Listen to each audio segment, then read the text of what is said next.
take us with you everywhere.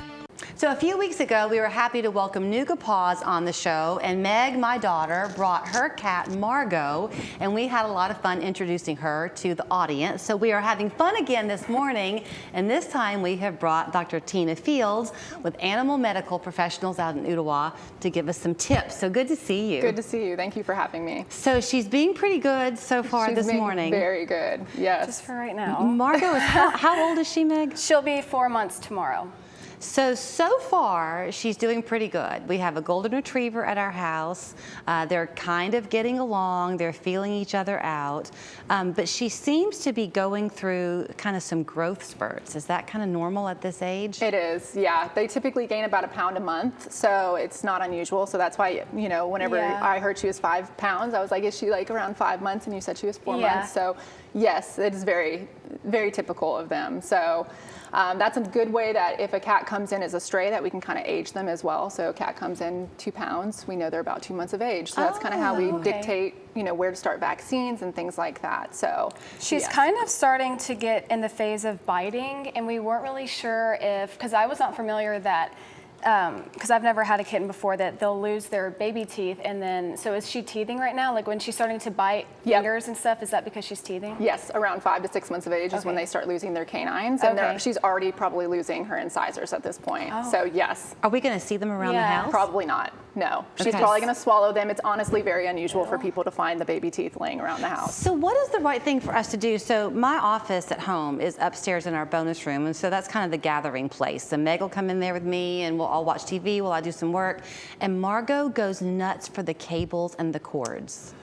Yeah, that can be a big issue. We've definitely seen some pretty nasty oral burns from cats biting on those. So the best thing you can do is hide those away in like a conduit so that there's just no access to them. Because yes, and I've also seen cats eat like charging cords, and we've had to make them vomit them up. That's the struggle right now. Yes. Yeah. So, it's under the pillow. The yes. phone charger's under the pillow. You have to hide them away, and electrical burns can absolutely happen. You mentioned a conduit. So is that like the protector? It's like those plastic things that you stick to the wall to hide the cords in. Oh, okay. Because we've seen some things too that it looks like you can purchase that are like a protective coating kind of to put around the cord. Like a mesh kind of thing. I mean, if it's bite proof, that's the thing. They have pretty sharp teeth. So as long as it's like metal mesh, that should be fine. But you would want something that, you know, it protects it from her teeth puncturing. Yeah, the sharp teeth was something I was not aware of. She bit through my MacBook screen just within like 20 seconds of her getting, And leather stools at our house are gone. Everything's destroyed. Everything. Okay. The best thing you can do is get a lot of scratching posts. So, and they even have like catnip sprays that you can spray on those areas to make them attract to that particular area. Yeah. They also have these things called soft paws. So, you know, declawing is actually going out of favor now because it's, you know, it's a pretty invasive procedure.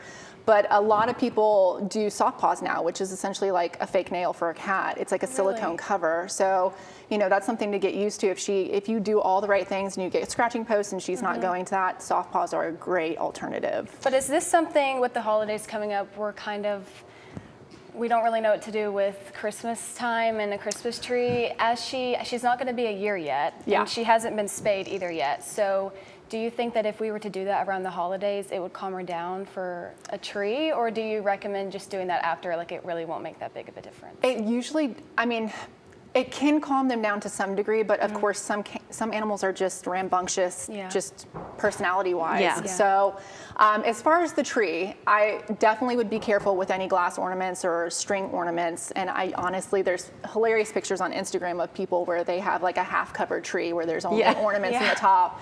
And cats are climbing and jumping on the tree. So you could do all the right things and she still go after that tree. Spaying her, we usually recommend about 5 to 6 months for cats. Okay. So, yeah, it should be about 6 or 7 months at that point. Yeah, so it should be perfectly fine to do it around that time. And honestly, it's a good time because you guys will likely be home, right? So you'll be able to monitor her spay incision and make sure everything looks good. So let's talk about the spaying and part of it for a minute because understandably, we do a lot of work with the Humane Society and Pet Placement and all those places, and understandably, they want to have those kittens and puppies going home, spayed and neutered. But if you are bringing a cat into your life, it is better to wait, isn't it? Until about 5 to 6 months of age, high volume. Before I became a vet, I worked at a high volume spay neuter place, and the bare minimum was 2 pounds typically. And again, it's just due to population control. Sure. Just because there are so many stray animals out there, that's the reason they want it done. But yes, and especially now, AHA's recommendation for large and giant breed dogs has changed dramatically. People classically said get your dog spayed and neutered at 6 months of age. It's changed. It's morphed. The hormones are beneficial for growth of bones and cartilage. So specifically for like Great Danes, German Shepherds, they now recommend, you know, 1.5 years, 2 years of age to spay and neuter them. So that's crazy. Things a year have and a half to changed. 2. So we have, I mentioned a golden retriever. She's 9 years old, named Maddie, and she's the sweetest thing. She's a little bit of a coward. She's a little bit of a coward. And so as Margot's getting used to her, they're getting closer and closer together. But Maddie is not really, not that she's not bonding, but she's not jumping in to play with Margot. Margot last night. She's bullying her is really what's happening. Margot is bullying Maddie. Yeah, well, Goldens tend to be a little bit more, like they're sweet dogs. They tend to be submissive. So honestly, it's just that she's probably like, I don't know what this little thing is. This thing has claws. I'm afraid of it.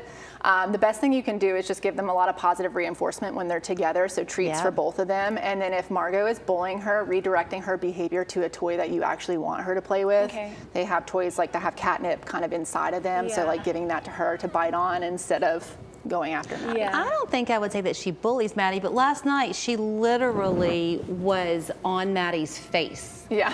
Figuring her out. But Maddie didn't, she just kind of turned her head the other way. So we weren't sure if we should kind of let them do their thing to bond a little bit. She probably just doesn't know how to react to her quite yet. So I do think as long as the interactions are more benign and they're just like crawling and kind of rolling around on each other, I think it's absolutely worthwhile just to kind of give them their time. She seems to be pretty smart. She definitely will, you know, comes to her name and she follows us around everywhere, and she's very easy to deal with. Our landing at the top of our stairs is currently barricaded in all types of artwork that my kids have done over the years that my husband put up, because she was jumping through the wrought iron post to get onto the top of a bookcase. Will she eventually grow out of that, do you think, or is that going to be my decor for years to come?